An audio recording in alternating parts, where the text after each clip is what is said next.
இந்த ஸ்லோகம் ஸ்ரீமத் பகவத்கீதையின் 8வது அத்தியாயமான அக்ஷர பிரம்ம யோகத்தின் 20வது ஸ்லோகம். இந்த ஸ்லோகத்தில் நம்ம கிருஷ்ணர் அர்ஜுனனை பார்த்து சொல்லும் அந்த விஷயங்கள், போன ஸ்லோகத்தில் நம்ம பிரம்மாவோட நாள் எத்தனை யோகங்கள் என்று சொன்னார். அப்படி பிரம்மா விழித்துக் கொள்ளும்போது உயிர்கள் படைக்கப்படுகின்றன, அவர் தூங்க போகும்போது உயிர்கள் அழிக்கப்படுகின்றன. இப்படி அவர் விழித்துக் கொள்கிறார். அவரோட பகல் இரவு பகல் இரவு பகல் இரவு வந்து கொண்டே இருக்கும்போது இங்க படைப்பு அழிப்பு படைப்பு அழிப்பு படைப்பு அழிப்பு நடந்து கொண்டே இருக்கும் என்று சொன்னார் நம்மளோட கிருஷ்ணன்.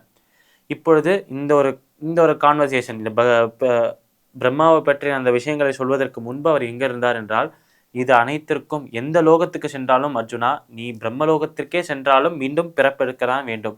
இதுவே பரமபதத்தை வைகுண்டத்தை என் இடமாக இருக்கும் வைகுண்டத்தை அடைந்தாய் என்றால் மீண்டும் உனக்கு பிறப்பே கிடையாது, உனக்கு முக்தி நிச்சயம் என்று சொல்றார் நம்மளோட கிருஷ்ணன்.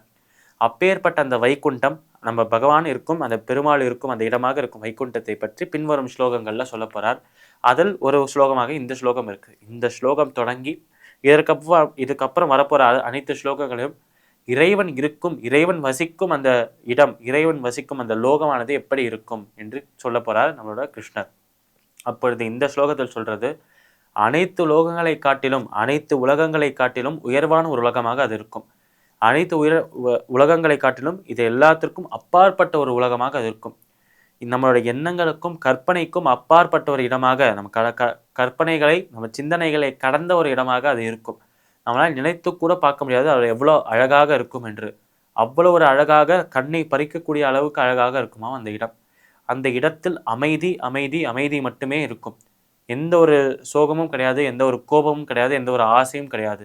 எப்பொழுதும் சத்வகுணமான அந்த அமைதி மட்டுமே அங்கே இருக்கும். இப்படி அமைதியாக இருக்கும் அந்த இடத்தில் எல்லாருமே சிரித்து கொண்டாடி விளையாடி கொண்டே இருப்பாராம். அந்த இறைவனின் புகழை பாடிக்கொண்டே இருப்பாராம். இப்படி ஆனந்தமயமாக, ஆனந்தம் என்கிற அந்த பெயருக்கு, சந்தோஷம் என்கிற அந்த ஒரு பெயருக்கு ஒரு இடம், ஒரு ரூபமாக இருந்தது என்றால் அது அந்த லோகமாக தான் இருக்க முடியும். அந்த லோகம் சந்தோஷம் என்கிற அந்த வார்த்தைக்கு பொருளாக விளங்குகிறது என்று சொல்றார் நம்மளோட கிருஷ்ணர். இப்படி ஆனந்தம் விளையாடுகிற அந்த இடமாக இருக்கும் அந்த லோகம், இது எல்லாத்துக்கும் அப்பாற்பட்ட அந்த லோகம்தான் பரம்பிரம்மம், இறைவன் கடவுள் வசிக்கும் இடமாக இருக்கு. அந்த லோகம் அமைதியின் சொரூபமாக இருக்கு. அங்க சென்று அடைவதற்கு அந்த இறைவனின் கருணை தேவை என்று அனைத்து மதங்கள்ல அனைத்து தர்மங்கள்லையும் சொல்லியிருக்கு என்றுதான் சொல்ல வேண்டும். அப்படி அமைதியாக, அப்படி ஒரு சந்தோஷமயமான அந்த இடத்தை அடைய வேண்டும். இந்த துக்கமயமான சம்சாரத்தை, துக்கமயமான இந்த உலகத்தை, இந்த பிறவியை விட்டுட்டு அதை பகவானை சென்று அடைவதையே நம்மளோட ஒரே லட்சியமாக கொள்ள வேண்டும் என்று சொல்றார் நம்மளோட கிருஷ்ணர். அப்படி அமைதிமயமாக இருக்கும் அந்த இறைவனை சென்று அடைவதற்கு அந்த இறைவனின் திருவடியை, அந்த இறைவனின் பாதங்களை பிடித்து கொண்டு